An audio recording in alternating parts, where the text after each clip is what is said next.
Hi అండి, నమస్తే. నేను మీ భార్గవి. వెల్కమ్ బ్యాక్ టు అమ్మ చేతి వెంట. ఈరోజు వీడియోలో దద్దోజనాన్ని ఎలా చేసుకోవాలో చూపించబోతున్నానండి.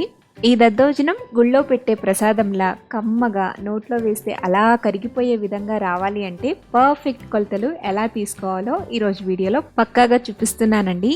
ఈ దద్దోజనం ప్రసాదాన్ని దేవీ నవరాత్రుల్లో అమ్మవారికి 5వ రోజు నైవేద్యంగా సమర్పిస్తూ ఉంటారు.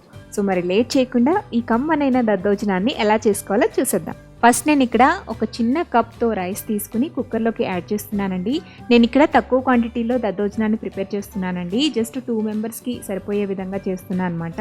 మీరు కొంచెం ఎక్కువ క్వాంటిటీలో చేసుకోవాలి అనుకుంటే కప్ సైజ్ అనేది ఇంక్రీజ్ చేసుకోండి. అన్నిటినీ కూడా అదే కప్తో కొలుచుకోండి, సరిపోతుంది. కుక్కర్లో వేసిన రైస్ని 2-3 టైమ్స్ వాష్ చేసేసుకున్న తర్వాత ఇందులోకి ఏ కప్పుతో అయితే రైస్ తీసుకున్నామో అదే కప్పుతో 2.5 కప్పుల దాకా వాటర్ని యాడ్ చేసేసుకుని 2 విజిల్స్ వచ్చేంత వరకు మీడియం ఫ్లేమ్లో పెట్టుకుని ఉడికించుకోండి.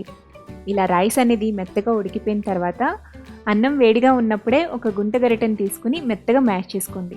చూడండి, ఇలా మ్యాష్ చేసుకున్న తర్వాత ఇందులోకి అదే కప్పుతో 1.5 కప్పు దాకా వేడివేడి పాలని వేసుకుని మిక్స్ చేసుకోండి. పాలన్నీ కూడా కలిసేంత వరకు బాగా కలుపుకుని ఈ రైస్ అనేది కొంచెం గోరువెచ్చగా అయ్యేంత వరకు అలా వదిలేసేయండి. ఇలా కొద్దిగా చల్లారిన తర్వాత ఇందులోకి 2 కప్పుల దాకా పెరుగు వేసుకోవాలి. కమ్మటి పెరుగు తీసుకోండి, పుల్లటి పెరుగు అస్సలు తీసుకోవద్దు, ఎందుకంటే త్వరగా పులిసిపోతుంది అనమాట. అందుకని ఫ్రెష్ పెరుగు, కమ్మటి పెరుగు వేసుకొని మిక్స్ చేసుకోండి. ఇలా అన్నిటినీ కూడా మిక్స్ చేసుకుని ఒక బౌల్లోకి ట్రాన్స్ఫర్ చేసేసుకోండి. ఇప్పుడు దీన్ని మనం తాలింపు పెట్టుకోవాలి. స్టవ్ మీద తాలింపు గిన్నెను పెట్టుకుని అందులోకి 1.5 టేబుల్ స్పూన్ దాకా ఆయిల్ వేసుకోండి.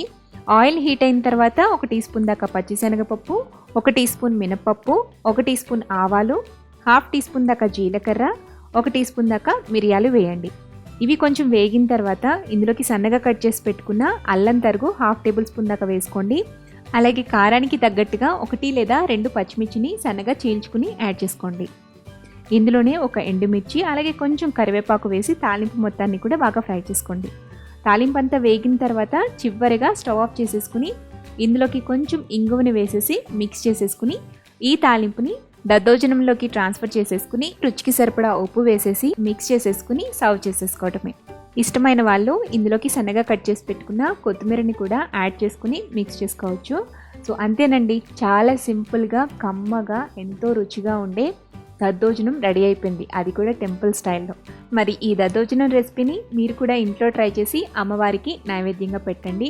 ట్రై చేశాక మీకు ఎలా వచ్చిందో నాతో షేర్ చేసుకోండి. ఈ వీడియో కనుక నచ్చితే తప్పకుండా లైక్ చేసి మీ ఫ్రెండ్స్కి, రిలేటివ్స్కి షేర్ చేయండి. మరిన్ని టేస్టీ, సింపుల్, క్విక్ రెసిపీస్ కోసం అమ్మ చేతి వంట ఛానల్ని సబ్స్క్రైబ్ చేసుకోండి.